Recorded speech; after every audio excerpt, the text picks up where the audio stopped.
Rolling. Limp Biscuit. I forgot about those guys. That was them biscuit. That's my shit. I'm truly an MTV baby. Yeah, you are. rolling. One thing MTV did is so crazy. They made hip hop and alternative music equal, which is odd. They did. That's odd. But they did that. Kind of seeing, fam. Oh boy, let's do this. Let me get my shit together because I ain't read over this. So I'm just making sure we all good. I did it last night, but I didn't read over it today. All right, let's do it. We'll go with it. What's up? 3, 2, 1. What up, y'all? This is the Arkansas Grade 8. I'm your boy DJ D Sewell with The Blue Report. I didn't even do the intro. It's the Wolf Wing Pick. I didn't say Take 2.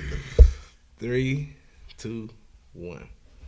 What up, y'all? This is the Wolf Winning Pick with The Blue Report. This is the Arkansas Grade 8. This is week 8. Last week I went 6-2. What you go last week, Byron?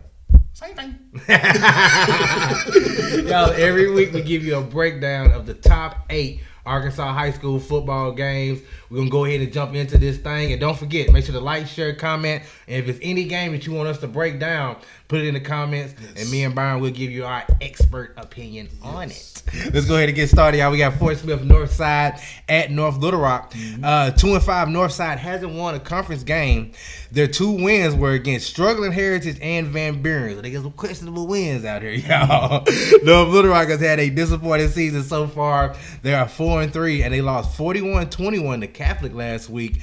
North Little Rock has scored just 7 more points than they have allowed. But North Little Rock's at home, and I'm taking North Little Rock by 3.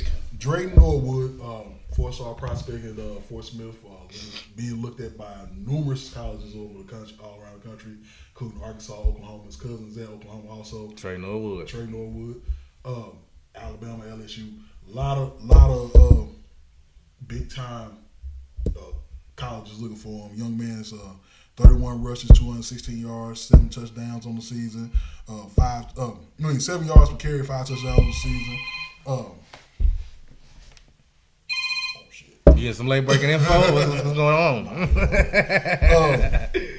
He's also passed for 169 yards and 2 touchdowns, and an interception. But I like North Little Rock in this game. They at home. Northside's kind of struggling this year, like you said, questionable wins on the season. Struggling Heritage is actually doing them a favor. Van Buren is one of those even teal type teams. Northside at the house. All right, we got Jonesboro at Searcy. 5-2 Jonesboro. They lost a close one last week to West Memphis, 24-21. Jonesboro is led by quarterback Cross Jumper, and their defense only allows 13 points a game. Undefeated Searcy, they average 45 points a game, and their defense allows 21 points a game. They blew out Pine Bluff last week, 42-6. Winner likely gets the 6A East title and number 1 playoff seed. We got to go with Searcy by 10. Cross Jumper over 1,000 yards passing, 9 touchdowns on the season. Albert George over 600 yards rushing, 5 touchdowns on the season. 9.6 yards a tote. That means he's getting almost a first down. It's second in inches. Second in inches. Drayton Bartles, 33 catches, 554 yards, 6 touchdowns for Jonesboro. Has a lot of talent. Searcy on a mission. Searcy got Bryce Dixon. He went 33 for 46 for 365 yards and 4 touchdowns last week against Pine Bluff. I don't care how good or bad Pine Bluff is. That's impressive. Over 2,200 yards passing, 21 touchdowns on the season. Tanner Leonard, 11 catches last week, 98 yards.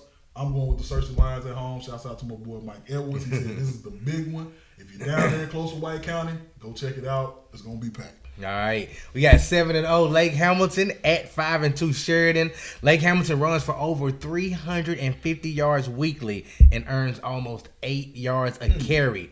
They tote that mail. Sheridan easily beat Hall last week, 35-14. They are led by junior Peyton Edwards. Byron will tell you about him in a second. I like Lake Hamilton run game. I think they keep it going over Sheridan. 3-point win. Sheridan, one of those surprise teams this year. They beat El Dorado for the first time in like 20-some-odd years.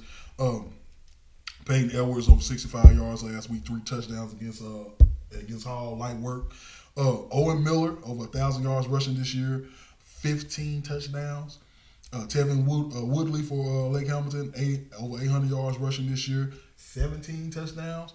I like the Wolves at home. Sheridan, like I said, they're up and coming. They'll make the playoffs this year, but Lake Hamilton is just a little too tough for them. That run game. They told that.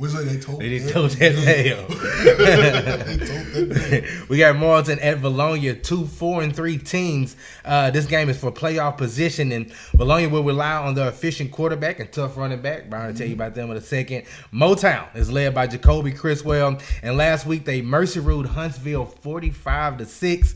I'm taking Motown by 3. Jacoby Criswell, 21-31, 308 yards, 5 touchdowns in the first half last week. He's over 1,400 yards passing, 12 touchdowns on the season, over 500 yards rushing, 8 touchdowns on the season. But Bologna has Draven Smith over 1,300 yards rushing, 19 touchdowns, and also Austin Myers passing for over 900 yards and 7 touchdowns. Bologna with a big victory last week over Farmington. I picked Farmington to win that game, but Bologna came up and beat them in a close one and a tight one. But I think Kobe Criswell, the UNC commit, will be a little bit too much down there in Faulkner County. I like Morrilton in that game. Close. With the road win. Close. It's going to be a close road, but I said Morrilton by 3. I got you. Texarkana at Hot Springs. 4-2 Texarkana needs this win to earn a share of the league title. Texarkana, they beat McClellan 30-28 last week, and they will depend on a really good quarterback and running back that Byron will tell you about. Hot Springs defense has allowed less than 200 yards in 5 games this year. 4-3 Hot Springs, they lost 21-18 to Magnolia last week, and they actually held Magnolia to under 250 yards even in the loss. But I'm taking Texarkana by 7. Texarkana quarterback Braden Bishop, 2 touchdown passes last week. Darrell Bennett, 120 yards and 2 touchdowns last week in a close game against McClellan. Hot Springs has Malik Brewer, 7 touchdowns in the last 4 games. He's toting it mail. But the quarterback is a sophomore, Isaac Scholler. He's over 300 yards passing last week. They're young over there at Hot Springs. I have to go with Texarkana in this game. It's going to be a close one because Hot Springs plays defense. So it ain't going to be no blowout. I say Texarkana by a point. I got you. Bauxite at Joe T. Robinson. Both teams are 6-1, and last year Bauxite beat Joe T. Robinson 41-35. Joe T. crushed Malvern last week, 46-7. And Bauxite, they have a good offensive line, my bad. And they will try to run the ball on Joe T. Robinson. Joe T. is young. Well, Bauxite is young, but Joe T. is just as young. I think Joe T. is too talented. I'm taking Joe T. by 10 points. Too many athletes over there. Joe T. Robinson saying revenge this year. They playing at home. Buddy Gaston, 191 yards passing last week.